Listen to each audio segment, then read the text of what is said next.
All right, folks, I'm back to give you another update on the life of Barry Stevens. It's a nice little cardinal over there who is a frequent visitor here. Now comes up to the porch to hang out with me, which is pretty cool. Um, so the first thing is the cartoon kitty noises have ceased ever since I put that video up a couple days ago. I no longer hear the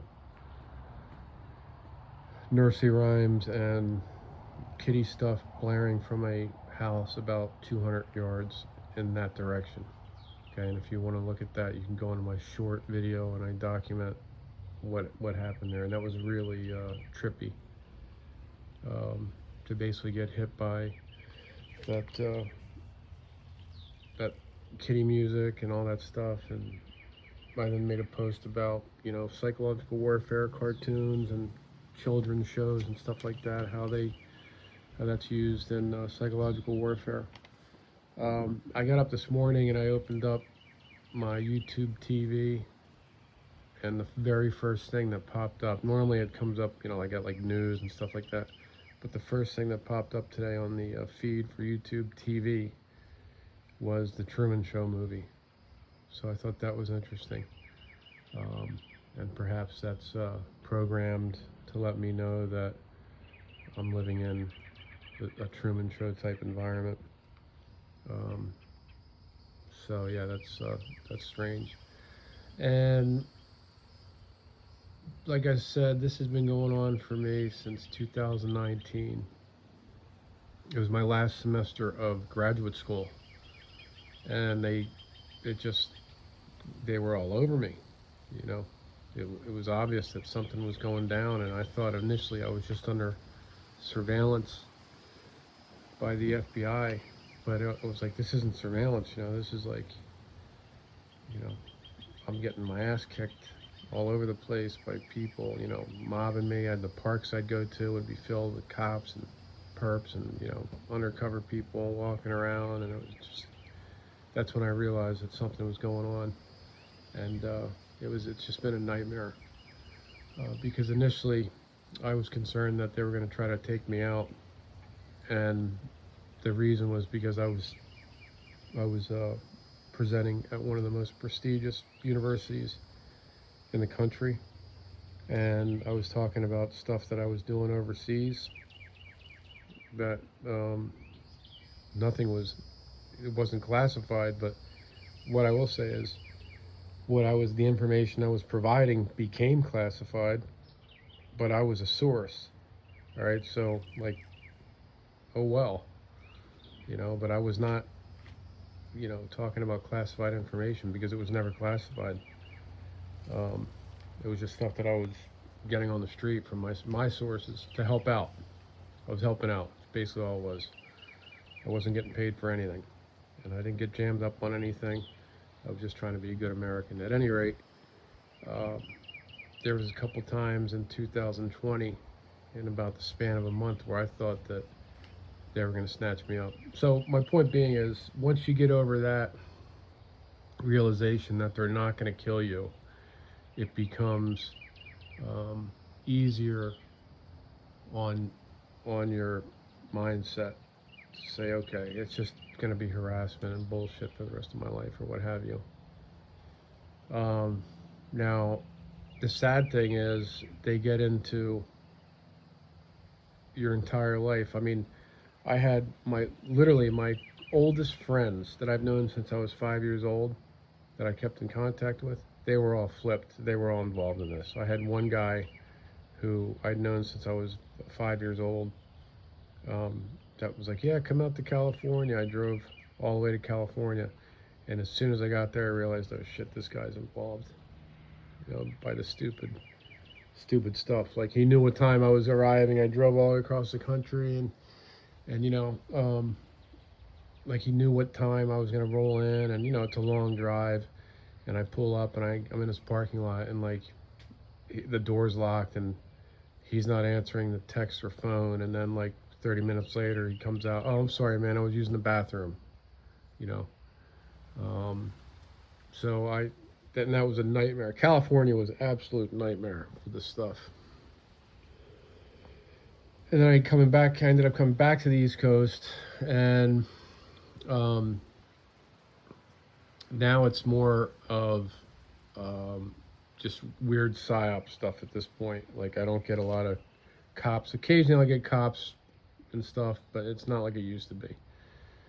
And now it's just creepy psyop stuff, like the kitty music or the cartoon noises, and the vandalism to the house and then stuff, the driveway that happened and the gunshots that went off. Um, but getting back to how they get the friends involved and the people I serve with too, like I was really close with, and that's a heartbreaker, when you realize that, and it comes in threes. It's weird, like those three people that will contact you, and then they'll offer to come see you. Like, man, I'll come out and fly out to see you, man, or I'll drive down, no problem, just tell me. And like, they will make attempts to come visit with you and to get in front of you. And it's really sad, because, I trust these people with my lives, and I realize that they're involved in this thing.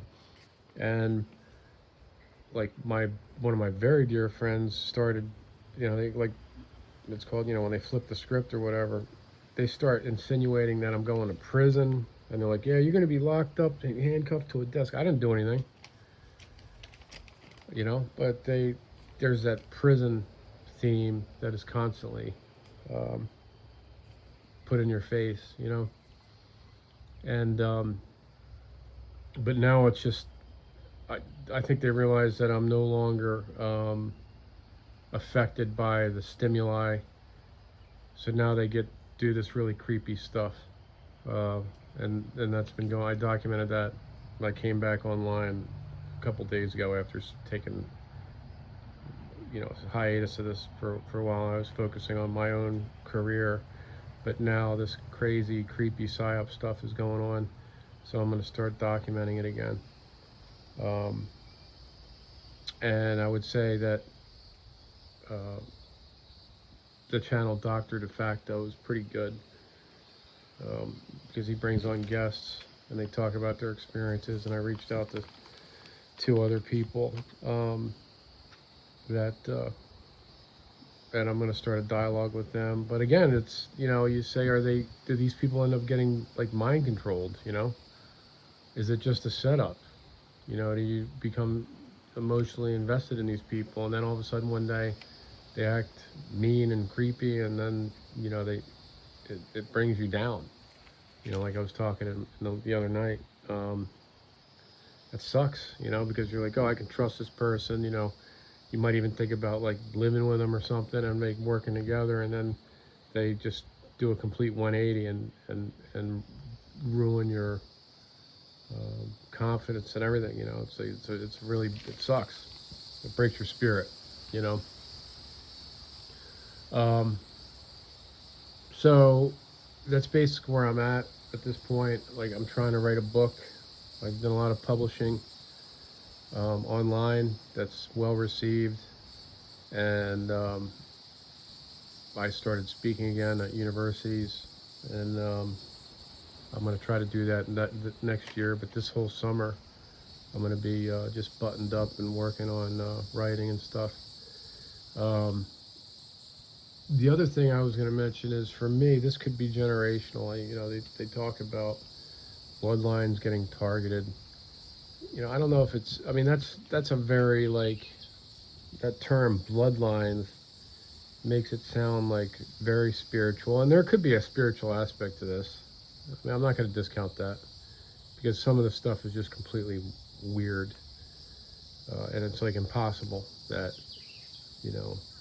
this can happen. I mean, like, I get this psychic stuff. I've had it ever since I was in the military overseas in combat. I would get these kind of, not visions per se, but these strong intentions in my mind to do certain things. And I would save the, would save my guys' lives, And then the other day, I was getting ready to go to sleep, and I had this like vision in my mind about this Chinese restaurant, local Chinese restaurant, and the owner of that restaurant was really like in my mind, and I was almost like, damn, should I go get Chinese food tomorrow? And it was right next door to the grocery store that I go to, and it was just that I just had this vision of that owner of the Chinese restaurant, and I couldn't figure out why. The next day, I go to the supermarket to get my groceries, and I'm in there like looking at a product, and the owner of the Chinese restaurant comes right on the corner, and like not gets in my face, but we make eye contact, and I'm like, I said, "Oh wow, you're the owner of the Chinese restaurant," and he kind of nods at me and then walks away. So that was really weird, and it's almost like, what's the value in that? Like I wish I could learn. Somebody could tell me, like what horse to bet on, and I could use it to make some money. But it's only these psychic things only happen like for these really kind of useless things, or maybe there's something about that guy that needs to be looked into. I don't know.